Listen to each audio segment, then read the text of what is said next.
Hi everyone, welcome to today's video. My name is Dr. Ray and I entertain your pet food questions and requests.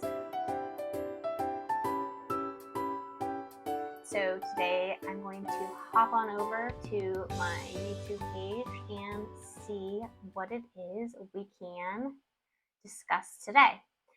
While I am doing that, I would like to say welcome to everyone. Welcome back to my Nutrition Nation. To those of you that are new, I'm a small animal general practitioner and I have some certifications and different coursework that you can look at in my description box. Basically, I'm not giving medical advice on this channel. I am teaching you guys how to understand and sift through all of the pet foods that are out there. A lot of them are honestly quite similar and almost the same.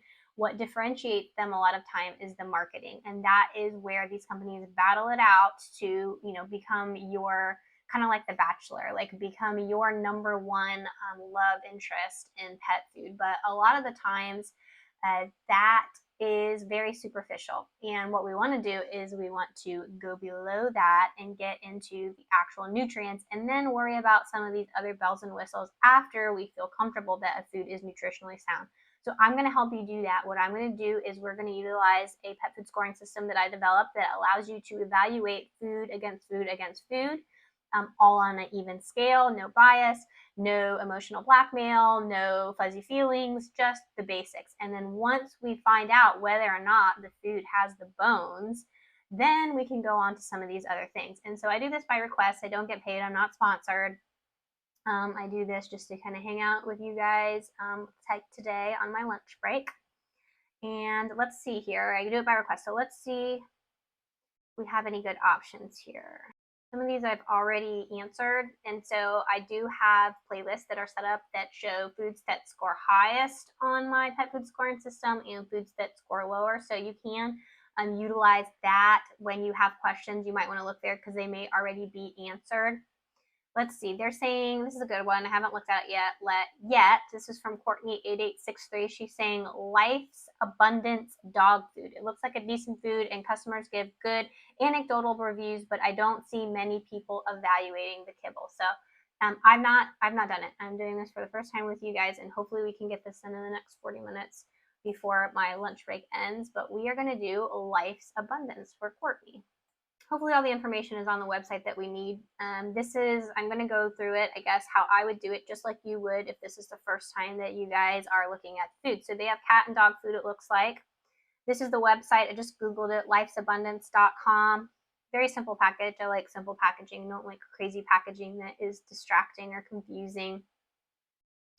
Chicken and vegetable recipe and sauce. So these are, the ones on the left are going to be their wet options. She said she didn't see very many people evaluating the dry option. So there's quite a few dry options here. I want to pick one that I think is going to score the best. And so I can tell you, we don't want to do all life stages. We want one that is specific to our pet's life stage. She did not say whether or not this was an adult or puppy, so I'm assuming that it is an adult. We want to avoid the grain-free situation. So it looks like this right here is going to be the one we're going to pick for today. So the lamb meal and brown rice recipe. No, it doesn't look like there's any dyes in there, so it looks like a pretty good kibble. A little trailer here. Let's look at it for a minute. Every pet is unique, from their breed and personalities to their favorite treats. So when it comes to simple, you just kind of mix that over a few days, week to 2 weeks. So we're not going to watch that whole video. And they have a whole video about how it's a convenient resealable bag. Okay, we're not going to watch the videos. It's not talking too much about what we want. That again is some of that superfluous marketing stuff we are going to try to avoid. So pet food scoring system that we're going to use today. A couple things. We want to make sure that the APCO statement is for the correct life stage, and ideally that it is feeding trialed. We want to look through the guaranteed analysis for 5 key nutrient factors that every food should be in this range for it to be considered one of my favorite foods. And then we are going to check to see if it's grain-free or raw. We are going to check to see if the feeding guide is correct. And so that's how we're going to play this game today.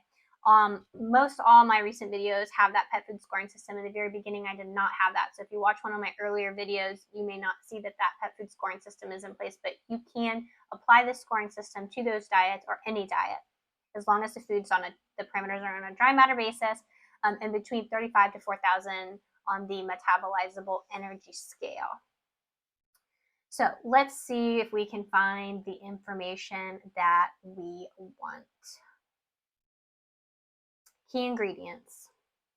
Lamb is the first ingredient. It's a nutritious dog food recipe.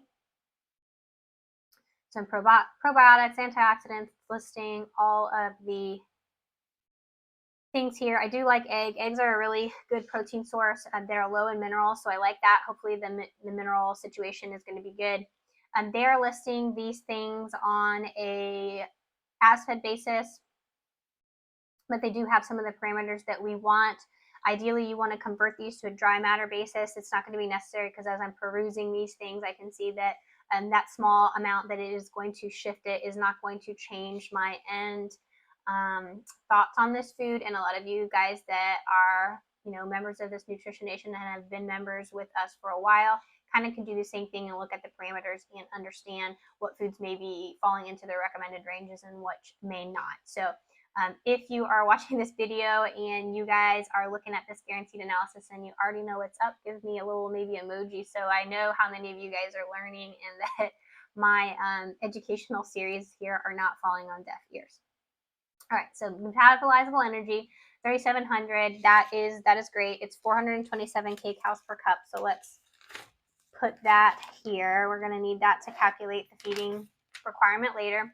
We're going to come right here to the AFCO statement. We're going to jump right into some point-worthy things. Life's Abundance lamb meal and brown rice recipe is formulated so they don't get the point there to meet the nutritional levels by AFCO for all life stages. So all life stages, including the growth of large-sized dogs. So this is a large breed puppy food. They do have a food that they are marketing to large breed puppy, but this is a large breed puppy food, and I would be interested to know how the nutrient parameters differ between this, which is AFCO large breed puppy, to the regular puppy. So if we have enough time today, I think that would be an interesting thing to look into. So they're going to lose both points on the AFCO statement. Next thing here is the ingredient list. We already talked about how it's not grain-free and it's not raw, so they are going to get 2 points there. All right. So let's get into the nutrient analysis. For the large breed puppy and the adult, you will see that there are some pretty stark differences that you want to pay attention to because the health needs for optimal nutrition for an adult dog is going to be vastly different than a large breed puppy. So a large breed puppy has a very rigorous growth, rate. So all puppies when they're born, I used to have some videos of me doing C-sections and birthing these puppies. When they're born, a Rottweiler looks exactly like a Yorkie, looks exactly like a Dachshund. They all look the same. You can't tell them. They're very tiny. That Dachshund's only going to grow to 20 pounds, but that Doberman Rottweiler, that's going to grow to 100 pounds in a year. That requires very different energy, output from a regular puppy, and certainly different than an adult. And so that's why life stage is important. I had a comment, somebody left me a comment not long ago that said, oh, gee, I didn't realize in the wild there were specific life stages on mice and, different prey. No, there's not. And that's why if your dog, your Doberman, was kicked out and was living in the wild on its own, it wouldn't live to 15 or 16 like our household domesticated dogs do. And so, yes, life stage is important if you want the optimal nutrition for your pet. If you don't, then that's your business. But statistically and scientifically, there are different energy requirements and nutrient requirements for optimal production of animals at different life stages. So here we have those. These come from Small Animal Clinical Nutrition. It's a textbook, free link in the description box below if you would like to look through that textbook. A lot of the information that I'm giving you can be referenced back to that textbook. I try not to give out information that cannot be backed up by the literature or literature that you guys have available to you. So there are certainly tons of lectures that I go to every year. There are textbooks that I have that you do not have access to. There are continuing education courses you don't have access to, and so I try not to reference those because I want you to have information that you can, you can validate, I guess, if you want to. So that's where these numbers come from. Crude protein at 26% minimum is going to be okay for both the large breed puppy and the adult. So they're going to get a point there. It's going to bring that up to a 3.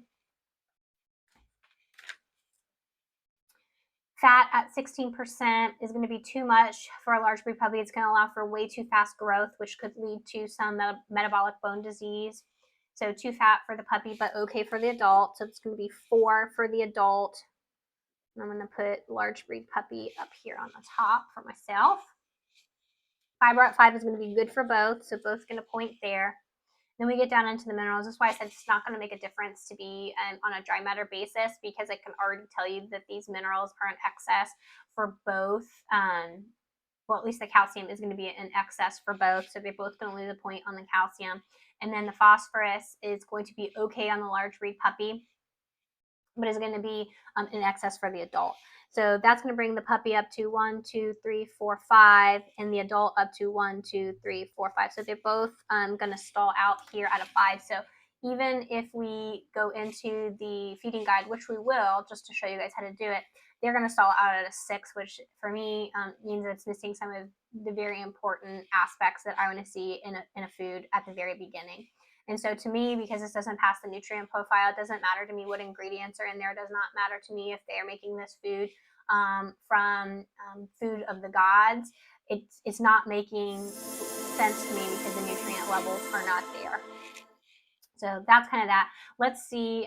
They did add a little bit of other stuff here that we can look at. Vitamin at 350 is going to be not enough to really produce that oxidative protection that we want. It really needs to be above 400 for that to occur. Taurine is not an essential in the dog, so it's not listed. And so, these things with stars are not essential nutrients. They can be in there, but they are not essential to life. So I don't have those on my chart. Again, those would be something to look at as your second line interview with one of these foods. So let's go to the feeding chart really quick. And then we might do the large breed puppy just for comparison because we have time. When you have an all life stage food, you can see the feeding guide becomes very large. It really shouldn't. It should honestly just be one column. And so that's what an all life stage food does. It really convolutes things. For a 20-pound dog, you can use the resting energy requirement calculation, which is the body weight in kilograms to the 0.75 times 70. Or you can use any number of charts that have that written out for you. A lot of my videos have those charts. Or you can just trust me and know that a 20-pound dog needs somewhere between 363 and 530 kcal. 363 if you have an obese prone dog, 530 if you have a moderately active dog. And so they're saying 1 cup at 427, so that is going to be correct. So for the adult dog, this food is going to stall out at a 6 out of 10 on the Dr. A's pet food scoring system. Let's go back to price-wise. Some people like to know price. You're looking at $31.78.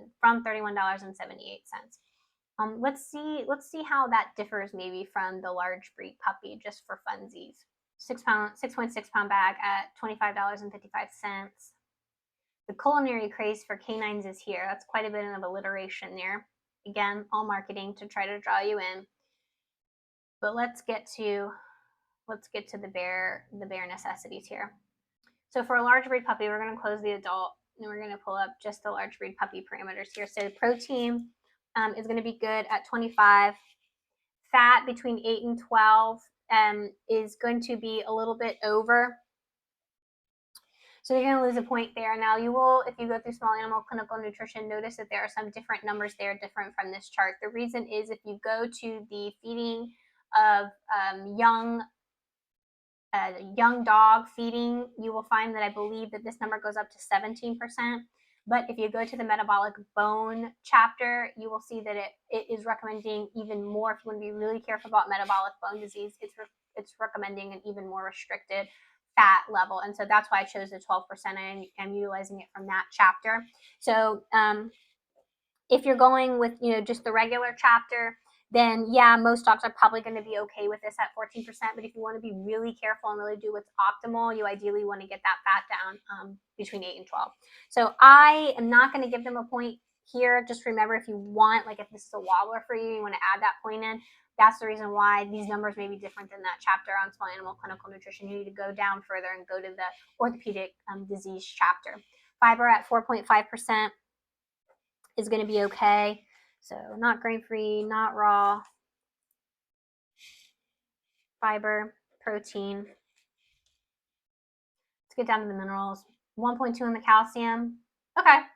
Calcium and phosphorus, they paid more attention to it in this one. Now, if we convert this from a dry matter basis, it probably is going to be slightly over, ever so slightly over here because it's right at the reference range, but it's pretty darn close. So 1, 2, 3, 4, 5, 6. 1, 2, 3, 4, 5, 6. So this is going to bring it up to a 6. That's pretty good. Let's see if we can't find that AFCO statement, including, okay, so formulated dog nutrient profiles for all life stages, including the growth of large-sized dogs. So it is all life stages, but it is specifically saying a large breed puppy. So I'm going to give them a point there. So 1, 2, 3, 4, 5, 6, 7. Oh, pretty good. So let's go to the feeding guide. Feeding chart's going to be a little bit more difficult. You need to know what age the puppy is that you're feeding because it's going to be different based on the age. So if it's 4 to 6 months, you've got to do, I believe it is 2 times the resting energy requirement. Let's pull up that chart I was talking about.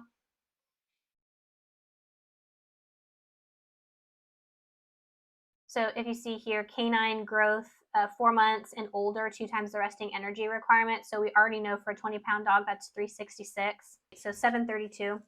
So 20-pound dog, they're saying 2 3/4 cups. Way too much food there. 407. Yeah, 2 3/4 cups is going to be way too much for a 20-pound dog. That is going to make your dog grow, large breed puppy grow way too fast. So yeah, 1,000, and then we said 366 times 2, 732. Yeah, that's more in line for a 1 to 3 month old dog, not in line for a puppy of 20 pounds at 4 to 6 months. So this is going to be a 7. So for, pretty decent for a large breed puppy. If we're being really strict, it will fall below 7 if you're converting that to a dry matter basis. That calcium will drop, will shoot up above the recommended range slightly. So that's Life Abundance in a nutshell. Obviously, they have other diets available. They also, it looked like, had some cat options as well. Let's see, do they have a boarded nutritionist? Life's Abundance. Looks like they've got some other things. They've got some human products. Dr. Jane Foundation. Some animal rescue groups here. Breeders. So this here is a little bit concerning for me. It says, with us, you can earn an ongoing income even after your puppies or kittens go home with their families. Simply do what you're already doing, raise adorable, healthy pets, and recommend products that you trust. So that is making me worried that this may be one of those MLMs that are popping up. We saw one, TLC Pet Food, recently. Same thing, breeders and groomers, or excuse me, breeders and certain individuals sell this food and try to get like the owners to buy the food, and then essentially that's an MLM. So let's see if that might be the case. Is Life's Abundance an MLM?